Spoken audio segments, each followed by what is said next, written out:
Mieux vaut rater un baiser que de baiser un raté. Bassek est déjà là. Et voici Bassek, fils miséricorde. Ah!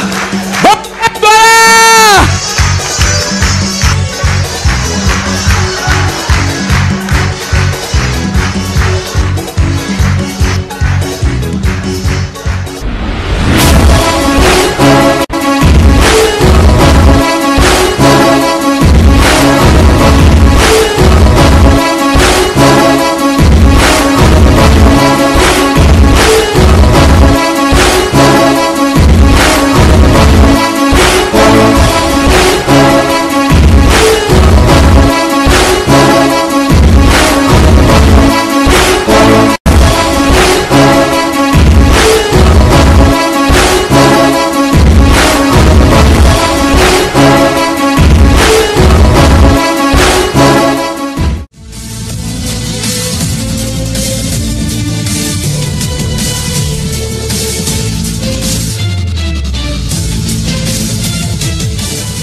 Mesdames et messieurs, bonsoir et bienvenue à ce flash d'information. D'abord les titres. La dégradation des mœurs est de plus en plus observée dans nos pays africains. Le string déclasse le pain d'Afrique. Quelle en serait la cause?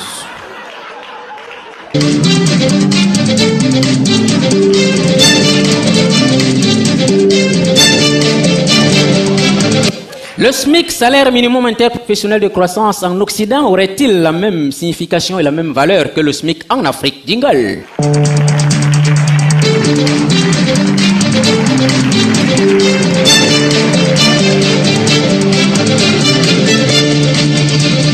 En économie, nous parlerons de la subvention de 450 millions d'euros offerte par le Japon à notre pays pour la construction des écoles et d'autres infrastructures. Qu'a-t-on fait de cet argent? En page étrangère, le président de la LIVOCLA, la Ligue internationale des voyageurs clandestins d'Afrique, arrêté sans ses papiers à la frontière suisse, répond au service de l'immigration. Les détails dans ce journal.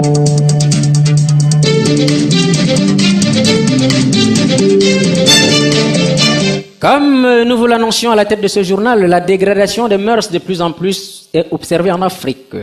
Sur le plan vestimentaire, par exemple, on remarque une promotion de la pornographie vestimentaire venue on ne sait d'où, au détriment du noble pain d'Afrique. Quand on se rappelle pourtant à une époque qu'en Afrique, pour voir les fesses d'une fille, il fallait soulever son caleçon. Mais aujourd'hui, pour voir le caleçon d'une fille, ce sont ses fesses qu'il faut soulever.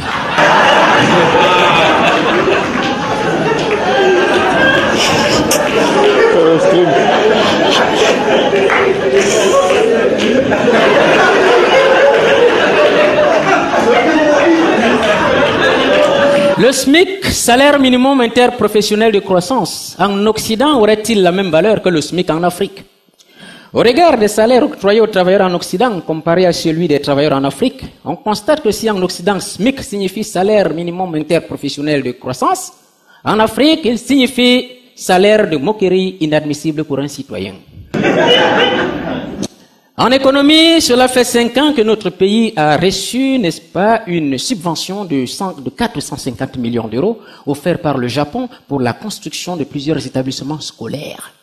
Où est passé cet argent quand on sait que jusqu'ici aucune école n'a été construite?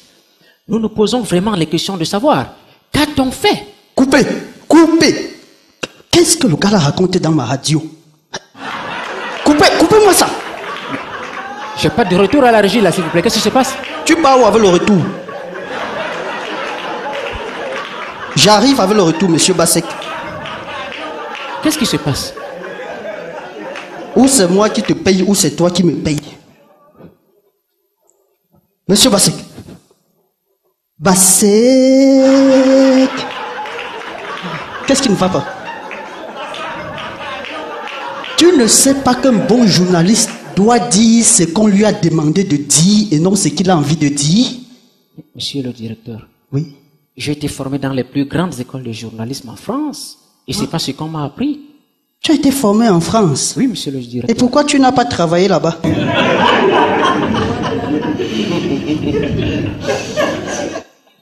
Tu sais que je fonctionne sur le régime de la tolérance gouvernementale, n'est-ce pas? Je sais, monsieur le directeur. Tu sais que le ministère m'octroie une subvention pour pouvoir fonctionner? Ça aussi, je ne le savais pas, parce que je ne suis pas payé depuis 6 mois. Ah, tu sais très bien que tu n'es pas payé depuis 6 mois. Ça va encore durer? Si tu continues comme ça. Basek. Monsieur le directeur. Basek. Les gens ont eu la subvention. C'est quoi ton problème? C'était ton argent? L'école n'a pas été construite. Pour toi, quoi là-dedans? C'est parce que moi, je sais qu'un journaliste doit traiter de l'information telle qu'elle est vécue au quotidien. Quelle information vécue par qui? Par nous et le peuple. C'est le peuple qui te paye? C'est comment? Je ne veux pas les problèmes. Donc, tu me reprends cette information comme on a conclu en réunion.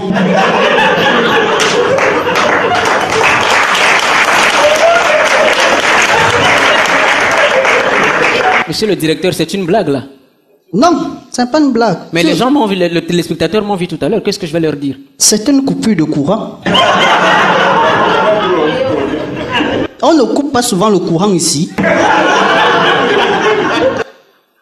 La subvention a été bien utilisée. C'était une coupure de courant. Remettez la lumière. Vas-y.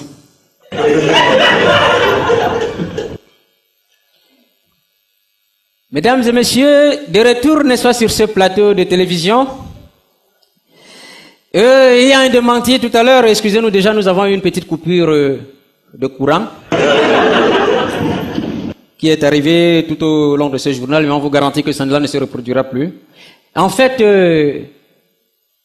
la subvention dont nous parlions, les 450 millions d'euros offerts par le Japon à notre pays pour la construction des écoles, n'est-ce pas, cette subvention a bel et bien été utilisée pour la bonne cause.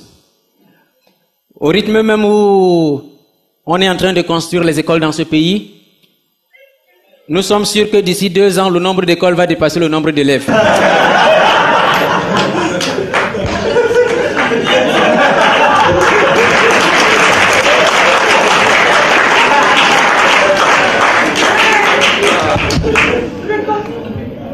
À l'étranger, mesdames et messieurs, le président de la LIVOCLA, la Ligue internationale des voyageurs clandestins d'Afrique, arrêté ce matin à la frontière suisse sans ses papiers, répond au service de l'immigration. À la question des services, pourquoi venez-vous ici sans vos papiers? Il répond, je cite, « Nous n'avons plus de bois en Afrique pour faire du papier. »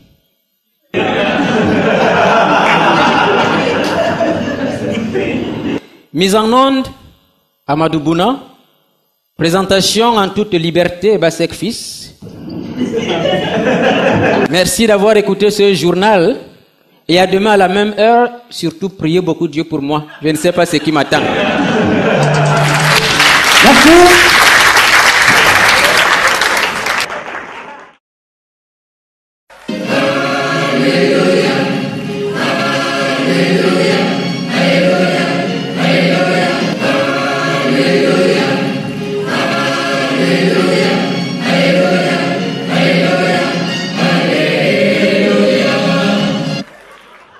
On y va.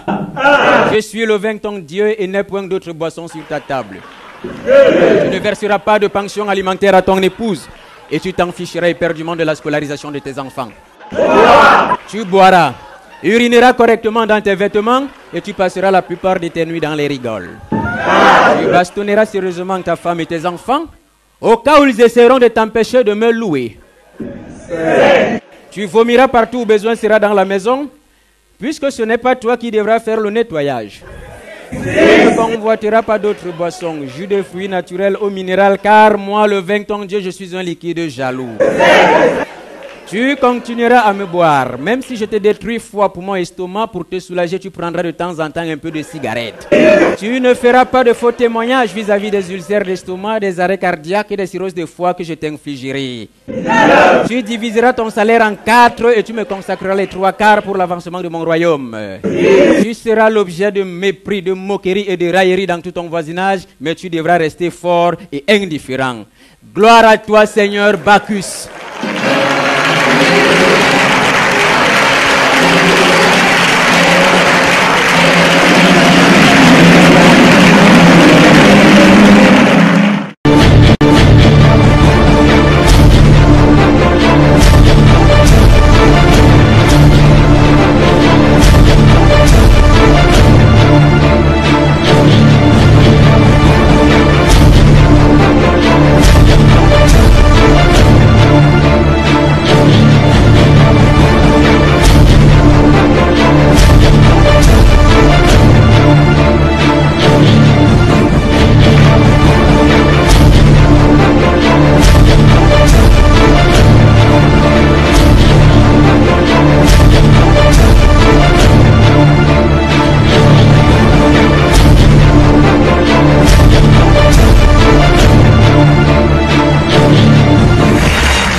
L'artiste africain sera-t-il enfin un jour un homme à part entière?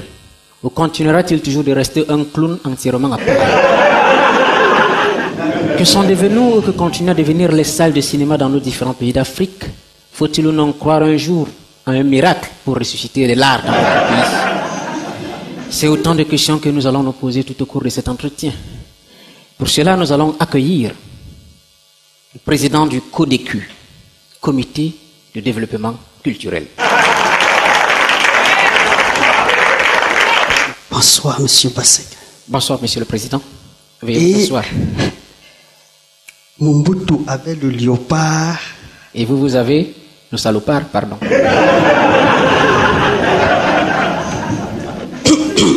Merci, Monsieur le Président, de nous avoir fait honneur. Nous étions en train d'hésiter parce que certains de vos collaborateurs nous l'ont fait la dernière fois. Bienvenue de toute façon dans ce studio.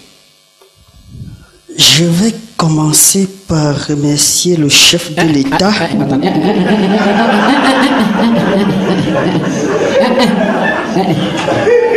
Je ne suis même pas sûr qu'il sait que nous sommes ici. Pardon. Mon émission n'est pas une émission à caractère de griotisme, s'il te plaît. Ici, c'est pas ça.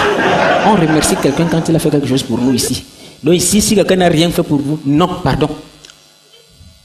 Je constate amèrement que la gratitude n'est pas la chose la mieux partagée par tout le monde. Qu'à cela ne tienne, je suis là. Vous savez, c'est toujours un plaisir pour moi de venir éclairer quelques âmes obscures sur les problèmes de la culture en Afrique noire, francophone, particulièrement depuis près de 50 ans. Ça fait pratiquement 49 ans. Vous n'avez pas encore donné la parole, vous avez commencé déjà à parler. Ok. Le questionnaire, je l'ai maîtrisé. Je suis désolé parce que nous n'allons pas travailler sur ce questionnaire. Je fais dans le journalisme d'investigation. Attention, Monsieur Bassek, on a la télévision. Et alors? Méfiez-vous de ce que vous allez dire. On s'est entendu sur un questionnaire. Je l'ai même oublié à la maison. C'est dans le journalisme d'investigation. Bon, Monsieur le Président, une fois de plus, bonjour. Vous êtes le président du CODECU, Comité de développement culturel, depuis pratiquement 14 ans, n'est-ce pas, dans la sous-région Afrique. 14 ans sous le dernier mandat. Donc ça avait déjà été renouvelé. Avec les anciens mandats cumulés, ça fait pratiquement 47 ans. Félicitations. Merci pour cette précision, Monsieur le Président. Alors, dites-nous, d'après de mauvaises langues, la culture dans nos différents pays d'Africains se porte très très très mal.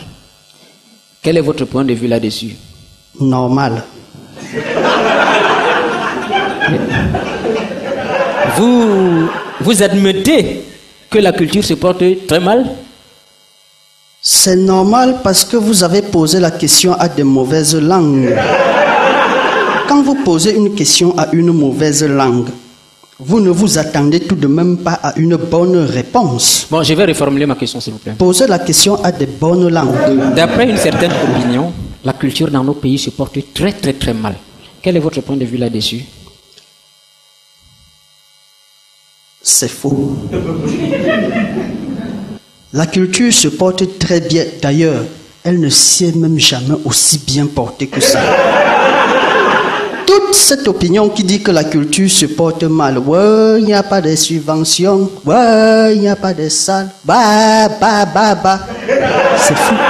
Moi, je suis le responsable de la culture et je vous dis que la culture se porte très bien. On dit que la culture est estropiée. Regardez-moi. Ai-je l'air de quelqu'un qui est estropié? Monsieur le Président, on parle de la culture, pas de vous. Vous ramenez l'état de la culture à votre apparence physique? C'est mathématique. On appelle ça la transitivité. Si X est en relation avec Y, Y en relation avec Z, alors Z est en relation avec X. Je suis le responsable du développement de la culture.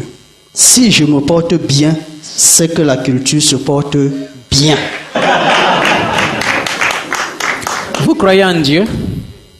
Quand ça tourne à mon avantage. Bien.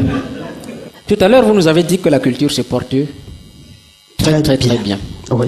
Mais quand nous essayons de regarder notre vaste paysage culturel, on se rend compte que plus les années passent, on assiste à une fermeture de la quasi-totalité de nos espaces de diffusion, les salles de cinéma, les salles de spectacle.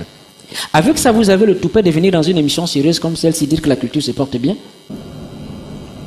Basique. Je suis choqué, outré par cette mauvaise foi. Des ennemis tapis dans l'ombre essayent toujours de salir l'image de notre pays, notre beau pays. Mais ils n'y arriveront pas. Vous dites qu'il n'y a pas de salle de spectacle dans ce pays. Mais c'est pas normal, il y en a. Il y en a. Oui, il y a le cinéma, le Vouri, ça existe toujours. Mais c'est fermé. C'est fermé, mais la salle est là.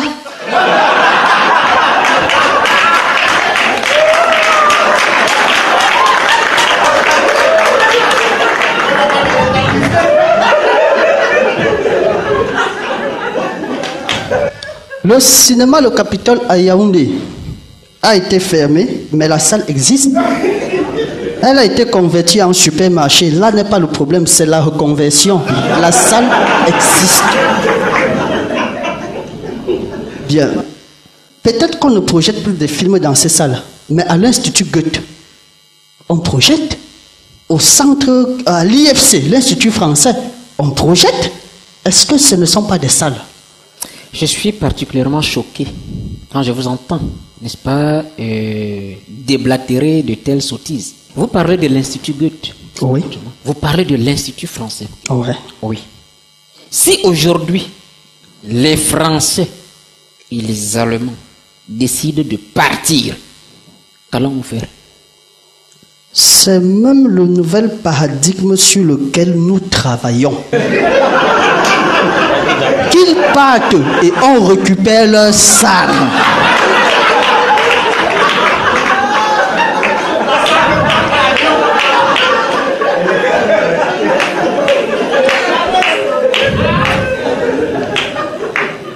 Vous dites même qu'il n'y a pas de salle. Moi, j'ai été au Mali, au Burkina, au Niger. Là-bas, on projette le film en plein air. Ça s'appelle le cinéma de plein air. Vous ne pouvez pas faire ça ici. Monsieur le Président du CODECU, les pays que vous venez, n'est-ce pas, d'énumérer là sont des pays à forte zone de sécheresse. Donc là-bas, du 1er janvier au 31 décembre, n'est-ce pas, il y a le soleil. Ici, chez nous, par exemple, il pleut. Si on commence à délocaliser en plein air, qu'allons-nous faire pendant la saison de pluie? Monsieur Bassek, suivez la météo. Écoutez la météo. Le jour où il pleut à Douala, vous délocalisez la projection à Yaoundé. C'est tout. Dites-nous un peu, c'est vous qui allez financer ces nombreuses campagnes de déplacement qui coûtent très cher?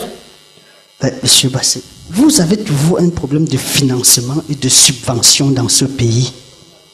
Le gouvernement ne peut pas tout financer ni tout subventionner. C'est pour ça que nous avons mis sur pied des structures comme le PNDP, Programme National de Développement Participatif. Vous devez vous-même participer au développement. C'est une campagne financée vous-même. Hein? Parce que cette histoire de financement, à l'époque, on avait dans ce pays ce qu'on appelait le FODIC, Fonds de développement à l'industrie cinématographique. De développement à l'industrie cinématographique. Père à son âme. Et c'est vous qui l'avez tué? Je vous relate ce qui s'est passé. Beaucoup de cinéastes, je dirais même des pseudo-cinéastes, ont confondu le FODIC à une caisse d'assistance sociale. Nous avons dit non, on a tué le FODIC et on a mis l'argent en des lieux sûrs. Ok, c'est les lieux sur vos poches. Bon, dites-nous, monsieur le Là-bas, au moins, il ne souffre pas. Bon, dites-nous, monsieur le Président, on vous a très bien compris. Vous êtes à la tête du CODECU depuis pratiquement 45 ans, comme vous l'avez dit tout à l'heure, toute année cumulée, tout mandat cumulé. Oui. Et il y a des gens qui disent qu'il y a un quotidien tout récemment qui a fait un article sur votre gestion et il a dit que votre gestion était à la fois calamiteuse. Que pensez-vous? C'est de la mauvaise foi. Je ne dis pas que ma gestion n'a pas été calamiteuse, mais elle a été bonne. C'est surtout ça qu'il faut mentionner. Ça, c'est une oxymore que vous utilisez là. Comment votre gestion peut à la fois être bonne et calamiteuse? C'est une bonne gestion calamiteuse. Très bien. Et tout récemment, il y a des artistes, après le dernier Festival national des arts et de la culture, les artistes se sont plaints parce qu'apparemment vous n'avez privilégié que les artistes de la diaspora au détriment de ceux qui sont ici sur le territoire. Pourquoi privilégiez-vous les artistes de la diaspora aux artistes locaux alors que c'est les artistes locaux qui nous accompagnent et qui nous animent constamment? On a eu un problème avec cet événement. Déjà, il faut savoir que... on vous accuse même d'avoir détourné beaucoup d'argent. Non, non. L'argent a été pas détourné. Peut-être contourné, mais pas détourné. Contourné, ça veut dire quoi? Qu'on a tourné autour. Expliquez-nous maintenant de manière pragmatique. En fait, je prends juste un petit exemple. Dans le souci de la santé des artistes, nous avons eu un partenariat avec la Chine qui nous proposait un piment bio. Vous laissez le piment africain pour aller chercher le piment en Chine? C'était un piment bio. On était sûr des conditions de fabrication de ce piment. Et pour ce piment, vous avez dépensé 100 millions de francs. On a les chiffres. Pour faire venir de la Chine ici, c'est pas facile. Hein? Il fallait maintenir les conditions de conservation dans un paquet. Bon, c'est pas des choses évidentes. Il a fallu faire venir des experts depuis les États-Unis pour étudier comment est-ce que le piment devait être conservé avec la variation des températures et les vents à travers les océans pour arriver d'abord à Douala où il fait très chaud. Ensuite, on devait prolonger sur l'axe Loulou jusqu'à Yaoundé. C'est un budget, monsieur Bassek. 100 millions de francs pour l'achat du piment. Les cubes magiques ont coûté alors combien? Je vous jure même que j'ai complété avec mon argent. Est-ce que vous avez un mot pour la fin? Et les artistes nationaux, oui, qui se plaignent qu'ils n'ont pas été payés, c'est très simple, qu'ils aillent à la diaspora. Très bien, on vous a compris. Voilà. Qu'est-ce que vous avez un mot pour la fin? Comment entrevoyez-vous l'avenir de la culture dans notre pays? Ça, c'est une question un peu délicate, monsieur Bassek, parce que vous me demandez là de faire de la futurologie culturelle.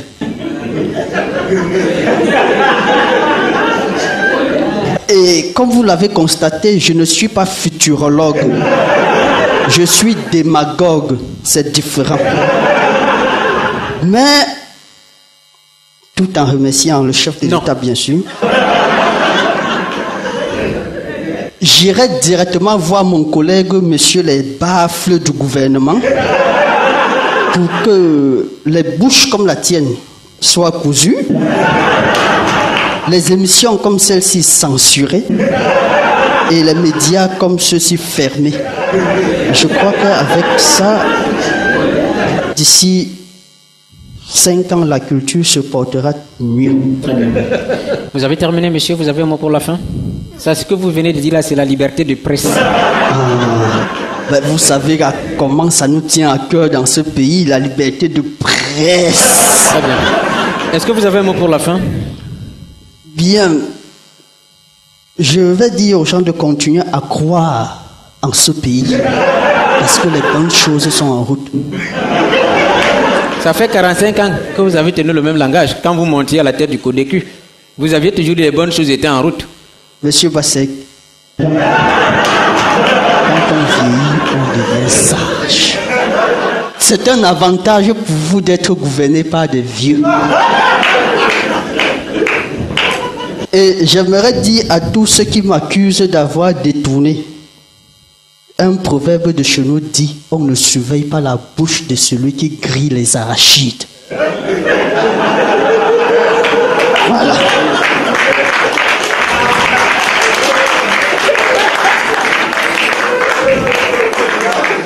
Donc, sur ce, monsieur Bassek,